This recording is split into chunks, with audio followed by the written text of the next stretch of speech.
Welcome back everyone. Welcome to civil services study practice set number ये 315 है। ये test series जो UPSC PCS के लिए चल रही है। एक इंपॉर्टेंट स्टैटिक जीके का टेस्ट लगाते हैं। चलिए स्टार्ट करते हैं। इन सभी टेस्ट क्या फुल टेस्ट पीडीएफ परचेज कर सकते हैं। डिस्क्रिप्शन बॉक्स में नंबर है, उस पर कॉल या व्हाट्सअप करके। पहला प्रश्न है तो स्टेटमेंट वाला है। वो भूगोल का प्रश्न है। निम्नलिखित कथनों पर विचार करेंगे।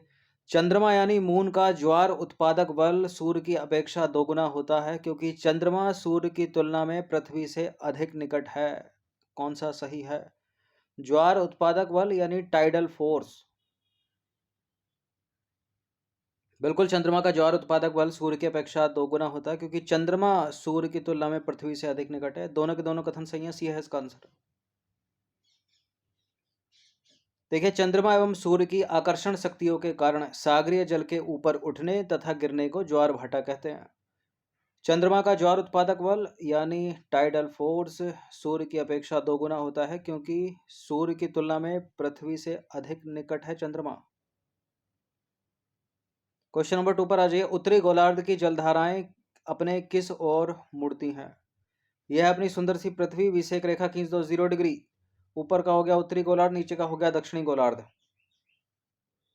अब जल यहाँ पर भी है, जल यहाँ पर भी है, भूभाग यहाँ पर भी है, भूभाग यहाँ पर भी है, लेकिन यहाँ कम है, यहाँ अधिक है। यहाँ लैंड अधिक है, यहाँ जल अधिक है। ठीक है, धरातल यहाँ ज़्यादा है, यहाँ पानी ज़्यादा है। तो उत्तरी गोलार्ध में जो जलधाराएं हैं वो अपने दाईं ओर मुड़ेंगी और दक्षिणी गोलार्ध में अपने बाईं ओर मुड़ेंगी। कोरियोलिस बल के कारण यह होता है। ऑप्शन नंबर ए है इसका आंसर।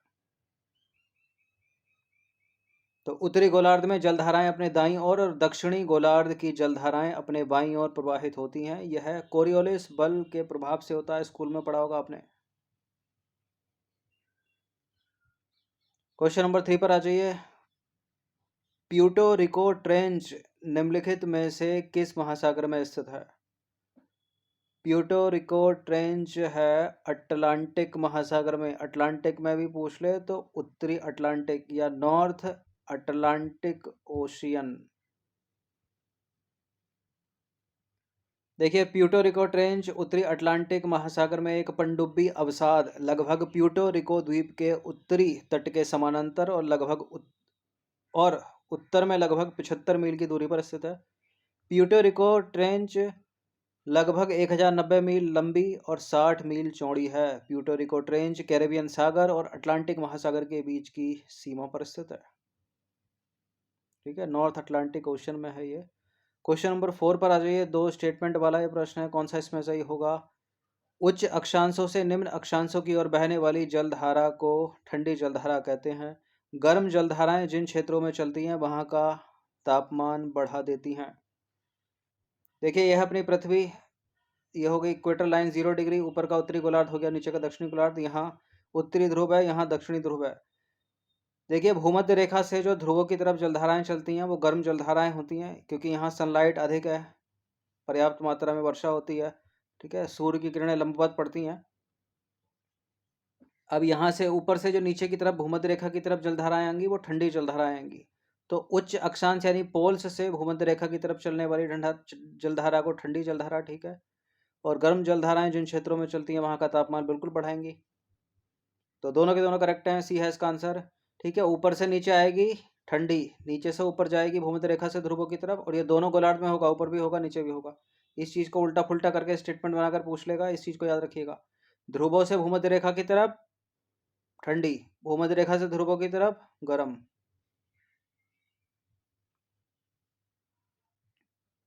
तो उच्च अक्षांशों से निम्न अक्षांशों की ओर बहने वाली जलधाराओं को ठंडी जलधारा कहते हैं। यह प्रायः ध्रुवों से भूमध्य रेखा की ओर चलती हैं। गर्म जलधाराएं जिन क्षेत्रों में चलती हैं वहां का तापमान बढ़ा देती हैं। क्वेश्चन नंबर 5 पर आ जाइए। निम्नलिखित कथनों पर विचार करेंगे। पहला कथन है अटलांटिक महासागर की तटरेखा बहुत कटी फटी है। अटलांटिक महासागर की तटरेखा प्रशांत महासागर और हिंद महासागर की तटरेखा की कुल लंबाई से अधिक है, और यही कारण है क्योंकि कटी फटी है, इसी चक्कर में इन दोनों से बड़ी है। और ये कटी फटी जो तटरेखाएं होती हैं ये बंदरगाहों के लिए आदर्श मानी जाती हैं, बंदरगाहों के निर्माण के लिए। सी है इसका आंसर। देखिए, अटलांटिक महासागर की तटरेखा बहुत कटी फटी है, इसके कारण इसकी तटरेखा की लंबाई प्रशांत महासागर और हिंद महासागर के तट की कुल लंबाई से अधिक है। कटी फटी तटरेखा पर बहुत अच्छे बंदरगाह होते हैं। क्वेश्चन नंबर 6 है, निम्नलिखित कथनों पर विचार करेंगे। मॉरिशस और रीयूनियन प्रवाल द्वीपों के उदाहरण हैं। लक्षद्वीप और मालदीव ज्वालामुखी प्रक्रिया से उत्पन्न द्वीप हैं। देखिए दोनों के दोनों गलत हैं, नीचे का ऊपर, ऊपर का नीचे लिख रखा है। जो लक्षद्वीप है और मालदीप है ये प्रवाल द्वीप हैं, ठीक है। और मॉरिशस और रीयूनियन ये ज्वालामुखी प्रक्रिया से उत्पन्न द्वीप हैं। तो दोनों के दोनों गलत हैं, डी है इसका आंसर। देखिए मॉरिशस एवं रीयूनियन द्वीप ज्वालामुखी प्रक्रिया से उत्पन्न द्वीप हैं। इसके अतिरिक्त मालदीव प्रवाल, मालदीव, लक्षद्वीप प्रवाल द्वीपों के उदाहरण हैं। क्वेश्चन नंबर 7 पर आ जाइए। दक्षिणी गोलार्ध में तापमान संबंधी विषमताएं कम पाई जाती हैं। उत्तरी गोलार्ध में तापमान संबंधी विषमताएं अधिक पाई जाती हैं, ठीक है। उत्तरी गोलार्ध, दक्षिणी गोलार्ध, यहाँ लैंड अधिक है, भूभाग अधिक है, और यहाँ पानी अधिक है, यही इसका कारण है। दोनों के दोनों सही है, सी है इसका आंसर। देखिए दक्षिणी गोलार्ध में जलभाग अधिक है, वहाँ तापमान संबंधी विषमताएं कम पाई जाती हैं। इसके विपरीत उत्तरी गोलार्ध में जलभाग कम है और वहाँ तापमान संबंधी विषमताएं अधिक पाई जाती हैं। यानी उत्तरी गोलार्ध में भूभाग अधिक है, दक्षिणी गोलार्ध में कम है। क्वेश्चन नंबर 8 पर आ जाइए। निम्नलिखित कथनों पर विचार करेंगे। कोयम्बेक जावा में बहने वाली एक गर्म हवा है, यह तंबाकू की खेती को काफ़ी नुकसान पहुंचाती है। कौन सा इसमें सही है? ये जो गर्म हवाएं हैं ना, ये सब इंपॉर्टेंट है। ये हरमट्टन हो गई, चिनूक हो गई, ब्रिक फिल्टर हो गई, इन पे प्रश्न बनते हैं ज्योग्राफी के। बिल्कुल ये करेक्ट है, दोनों के दोनों स्टेटमेंट सी है इसका आंसर। कोयम्बेक जावा इंडोनेशिया में बहने वाली गर्म हवा है, तंबाकू की खेती को काफ़ी नुकसान पहुंचाती है। ये सेमांग जनजाति निम्नलिखित में से कहाँ पाई जाती है? सेमांग ट्राइब, सेमांग जनजाति पाई जाती है मलेशिया में। ऑप्शन नंबर सी है इसका आंसर। जापान में कौन सी जनजाति, न्यूजीलैंड में कौन सी जनजाति? देखिए सेमांग जनजाति मलेशिया में पाई जाती है, न्यूजीलैंड में माओरी जनजाति पाई जाती है, और आइनू जनजाति पाई जाती है। जापान में ये मैच वैच करने के लिए पीसीएस पूछता रहता है इनको, देश और उनकी जनजातियां या भारत और राज्य। भारत में तो कोली, गोंड, ये सबसे ज़्यादा पूछी जाती हैं और मैच वैच करने के लिए। क्वेश्चन नंबर 10 पर आ जाइए। लैंड ऑफ मिडनाइट सन किसे कहा जाता है? नॉर्वे को, जिब्राल्टर को, रोम को। रोम को पोप का शहर कहा जाता है, नॉर्वे को कहा जाता है land of midnight sun. Option number A है इसका आंसर। देखिए land of midnight sun Norway को कहा जाता है, जिब्राल्टर को क्या कहा जाता है? भूमध्य सागर का द्वार कहा जाता है। 7 पहाड़ियों के नगर के नाम से रोम विख्यात है, और रोम को पोप का शहर, पश्चिम का बेबीलोन आदि नाम से भी जाना जाता है। लागोडा झील निम्नलिखित में से कहाँ स्थित है? केन्या, कनाडा, ऑस्ट्रेलिया या रूस? लागोडा, लागोडा, लागोडा, लागोडा, लागोडा है रूस में। ऑप्शन नंबर ए है इसका आंसर। लाडोगा, सॉरी लागोडा नहीं, लाडोगा, लाडोगा। तो लाडोगा झील रूस में स्थित है। यह एक मीठे पानी की झील है जो करेलिया गणराज्य और उत्तर पश्चिमी रूस में लेनिनग्राद ओब्लास्ट में सेंट पीटर्सबर्ग के आसपास स्थित है, और यह रूस में बैकाल के बाद दूसरी सबसे बड़ी झील है, और क्षेत्रफल के हिसाब से दुनिया में 14वीं सबसे बड़ी मीठे पानी की झील है। और विश्व की सबसे बड़ी मीठे पानी की झील पूछ ले तो उसका उत्तर क्या है? Lake superior. और भारत की सबसे बड़ी मीठे पानी की झील वुलर झील। दुनिया की सबसे बड़ी खारे पानी की झील कैस्पियन सागर। भारत की चिल्का झील, न केवल भारत बल्कि एशिया की चिल्का झील। क्वेश्चन नंबर 12 पर आ जाइए। निम्नलिखित कथनों पर विचार करेंगे। ग्रेट विक्टोरिया मरुस्थल ऑस्ट्रेलिया के दक्षिण एवं दक्षिण पश्चिम में विस्तारित है, और यह ऑस्ट्रेलिया का सबसे बड़ा मरुस्थल है।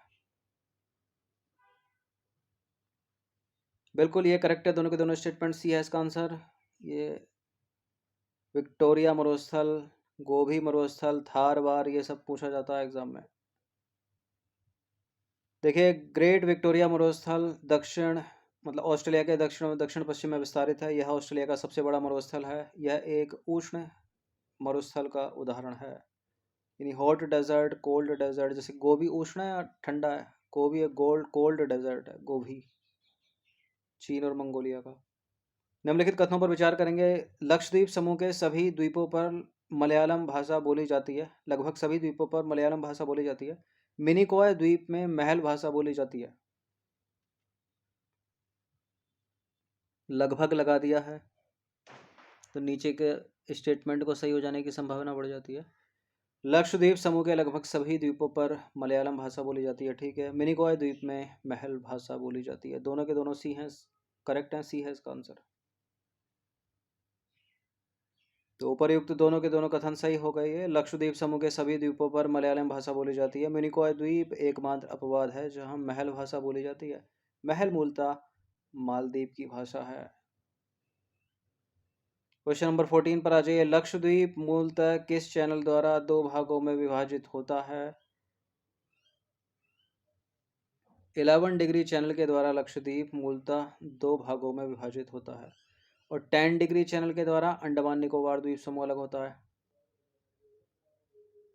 तो लक्षद्वीप 11 डिग्री चैनल द्वारा दो भागों में विभाजित होता है और 10 डिग्री चैनल के द्वारा अंडमान और निकोबार द्वीप समूह अलग होते हैं। बहुत पूछा गया प्रश्न एग्जाम में ये। क्वेश्चन नंबर 15 पर आ जाइए। सोन नदी का उद्गम स्थल निम्नलिखित में से कहाँ से है? कहाँ से निकलती है सोन नदी? इंदौर जिले के काकरी पहाड़ी से, गोसाई थान चोटी के उत्तर में, अमरकंटक की पहाड़ी से। इनमें से कोई नहीं, इन्हीं में से एक है। सोन नदी निकलती है अमरकंटक की पहाड़ी से। ऑप्शन नंबर ए है इसका आंसर। देखिए, सोन नदी का उद्गम अमरकंटक की पहाड़ियां हैं। यह पटना के समीप गंगा नदी में मिल जाती है और सोन नदी की लंबाई लगभग 780 किलोमीटर। कर्क रेखा या 23.5 डिग्री उत्तरी अक्षांश रेखा किन राज्यों से होकर गुजरती है? भारत के कुल 8 राज्यों से होकर गुजरती है ये। यह अपनी पृथ्वी बीच से एक रेखा खींच दो। 0 डिग्री हो गया, ये 0 डिग्री अक्षांश रेखा है। यहाँ पर है 23.5 डिग्री उत्तरी अक्षांश और नीचे भी तो है 23.5 डिग्री दक्षिणी अक्षांश। ठीक है। अक्षांश रेखाएं ऐसे खींचती हैं और देशांतर ऐसे खींचती हैं। अब भारत की स्थिति मैप में यहाँ पर है, वर्ल्ड मैप में, तो भारत के तो बीचों बीच से निकल गई है कर्क रेखा। भारत को दो भागों में विभाजित कर दिया इसने। मिजोरम से, त्रिपुरा से, राजस्थान से, गुजरात से, सारे के सारे हैं। डी है इसका आंसर। ये सब इंपॉर्टेंट है। कर्क रेखा, मेनली कर्क रेखा पे तो भारत के राज्य ही पूछता है और इसके अतिरिक्त जो भूमध्य रेखा 0 डिग्री है, नीचे दक्षिणी गोलार्ध में आ जाओ, मकर रेखा किन किन देशों से होकर गुजरती है, वो सब पूछे जाते हैं प्रश्न। तो कर्क रेखा भारत के लगभग मध्य से होकर गुजरती है। भारत के 8 राज्यों से होकर गुजरती है। गुजरात, राजस्थान, मध्य प्रदेश, छत्तीसगढ़, झारखंड, पश्चिम बंगाल, त्रिपुरा, मिजोरम, और इसी क्रम में याद रखिएगा।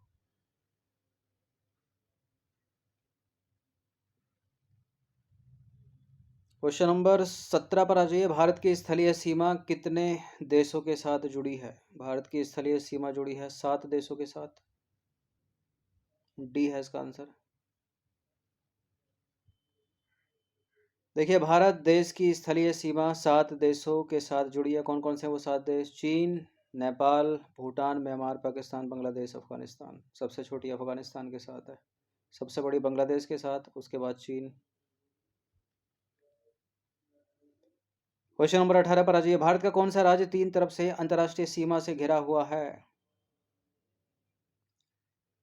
कौन सा वो राज्य है? क्या सुंदर मैप है। देखिए, यहाँ है त्रिपुरा। इस त्रिपुरा को तीनों तरफ से घेरे हुए है बांग्लादेश। ठीक है। और यहाँ पर है सिक्किम। सिक्किम को इधर से घेरे हुए भूटान और इधर से घेरे हुए नेपाल और ऊपर से आ जाता तिब्बत यानी चीन। तो सिक्किम भी हो गया। तो त्रिपुरा और सिक्किम दोनों हो गए। डी है इसका आंसर। तो सिक्किम एवं त्रिपुरा 3 तरफ से दूसरे देशों के साथ अपनी सीमा साझा करते हैं। सिक्किम नेपाल, भूटान और चीन से 3 तरफ से घिरा है और त्रिपुरा को तो पूरी तरह से तीनों ओर से बांग्लादेश ही घेरे हुए है। म्यांमार से भी नहीं लगने देता उसकी सीमा। क्वेश्चन नंबर 19 पर आ जाइए। विंध्य एवं सतपुड़ा पर्वत श्रेणी के बीच कौन सी नदी बहती है? नर्मदा नदी बहती है। देखिए, नर्मदा नदी के उत्तर में विंध्य पर्वत श्रेणी है। मान लीजिए नर्मदा नदी बह रही है, तो इसके उत्तर में है विंध्य पर्वत श्रेणी और दक्षिण में है सतपुड़ा श्रेणी। ये भी अपने आप में कंफ्यूजिंग है कि कौन सा उत्तर में कौन सा दक्षिण में, स्टेटमेंट बनाकर पूछ लेते हैं। तो उत्तर में है विंध्य और दक्षिण में है सतपुड़ा, और नर्मदा नदी विंध्य एवं सतपुड़ा श्रेणी के बीच बहती है। क्वेश्चन नंबर 20 पर आ जाइए। इंपॉर्टेंट प्रश्न है, हिमालय से कई बार प्रश्न बने एग्जाम में, स्टेट पीसीएस में भी बनते रहते हैं, यूपीएससी सिविल सेवा में भी। ठीक है, यूपीएससी ने तो यहाँ तक पूछ लिया कि भारत के कितने राज्यों में विस्तार है हिमालय का, और पश्चिमी घाट का भी, ये सब पूछती रहती है। देखिए, हिमालय पर्वत को 3 मुख्य समानांतर श्रृंखलाओं में बांटा जाता है, उत्तर से दक्षिण की ओर। उनका सही क्रम लगा दीजिए। सबसे उत्तर में कौन सी, मध्य में कौन सी, सबसे दक्षिण में कौन सी? सबसे उत्तर में मध्य हिमालय तो हो नहीं सकता, सबसे उत्तर में होगा बृहद हिमालय, इसको हिमाद्री भी कहते हैं। ठीक है,